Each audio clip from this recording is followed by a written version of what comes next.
Welcome to சிபிலி அட்வென்ச்சர்ஸ். Friends, நம்ம இன்னைக்கு ஃப்ரூட் கஸ்டர்ட் எப்படி பண்ணுறதுன்னு பார்க்கலாம். வாங்க வீடியோக்குள்ளே போகலாம். அதுக்கு முன்னாடி நம்ம சேனலை சப்ஸ்கிரைப் பண்ணலன்னா சப்ஸ்கிரைப் பண்ணிக்கோங்க.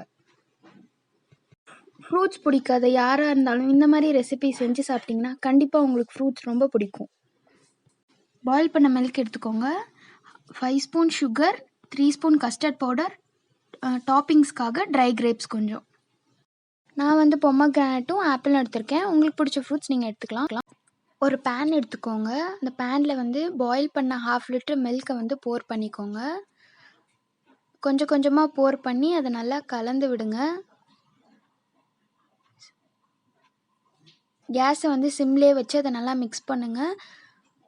கஸ்டர்ட் பவுடரை இதுக்கு கஸ்டர்ட் பவுடர் நம்ம யூஸ் பண்ணுவோம். ஆனால் கஸ்டர்ட் பவுடர் இதில் டைரெக்டாக போட முடியாது. ஸோ தனியாக கொஞ்சம் பாலில் கலந்து தான் போடணும். இதில் 3 டேபிள் ஸ்பூன் கஸ்டர்ட் பவுடரை கொஞ்சோண்டு மில்கில் ஆட் பண்ணிக்கோங்க. நல்லா மிக்ஸ் பண்ணிக்கோங்க, இல்லைனா நமக்கு அந்த லம்ஸ் மாதிரி இருக்கும். நல்லா கொஞ்சம் நேரம் நல்லா மிக்ஸ் பண்ணிவிட்டு நல்லா மிக்ஸ் பண்ணிக்கோங்க. அப்போ தான் நமக்கு அந்த ஃப்ளேவர் நல்லாயிருக்கும். மீன்வேல் நம்மளோட மில்க் இப்போ ரெடி ஆகிட்டுருக்கு. இந்த டைமில் நம்ம ஒரு 5 டேபிள் ஸ்பூன் சுகர் போட்டுக்கலாம். சுகர் உங்களோட டேஸ்ட்டுக்கு ஏற்ற மாதிரி நீங்கள் போட்டுக்கலாம்.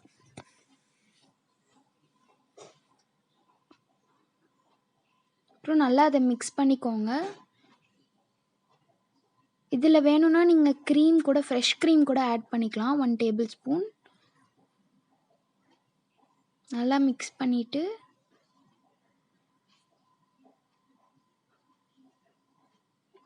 இந்த டைமில் நம்ம மிக்ஸ் பண்ணி வச்சுருக்க கஸ்டர்ட் பவுட்ரு மில்கை போர் பண்ணிடலாம். கொஞ்சம் கொஞ்சமாக போர் பண்ணுங்கள். அப்போ தான் நமக்கு அந்த லம்ஸ்லாம் இல்லாமல் க்ளீனாக இருக்கும்.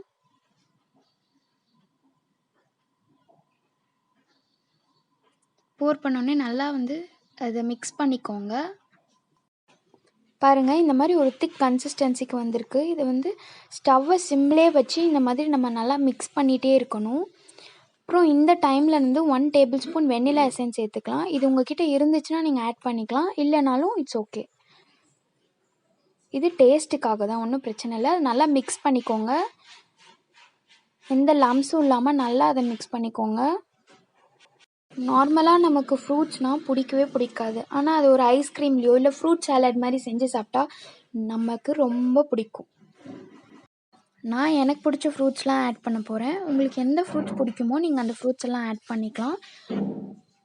இந்த மாதிரி ஒரு கன்சிஸ்டன்சியில் கேஸ் ஆஃப் பண்ணிவிட்டு தனியாக ஒரு பவுலில் அதை கொஞ்சம் நேரம் ஆற விடுங்க, ஒரு 20 மினிட்ஸு. அப்புறம் நீங்கள் ஃப்ரூட்ஸ் போட்டுக்கலாம். இப்போ கொஞ்ச நேரம் ஆறிடுச்சு. இப்போ நம்ம ஆப்பிள் கட் பண்ணி வச்சுருந்த ஆப்பிள்லாம் போட்டுக்கலாம். போட்டு நல்லா மிக்ஸ் பண்ணிக்கோங்க. பொமக்ரானட்டையும் போட்டுடலாம். இன்னும் உங்களுக்கு ஃப்ரூட்ஸ் வேணாலும் போட்டுக்கோங்க. பொமக்ரானட்டையும் போட்டு நல்லா மிக்ஸ் பண்ணிக்கோங்க. நல்லா மிக்ஸ் பண்ணிக்கோங்க. பார்க்குறதுக்கே வாட்டரியாக இருக்குது. இப்போது இதை நல்லா மிக்ஸ் பண்ணிவிட்டு தனியாக ஒரு பவுலில் எடுத்து வச்சுக்கோங்க.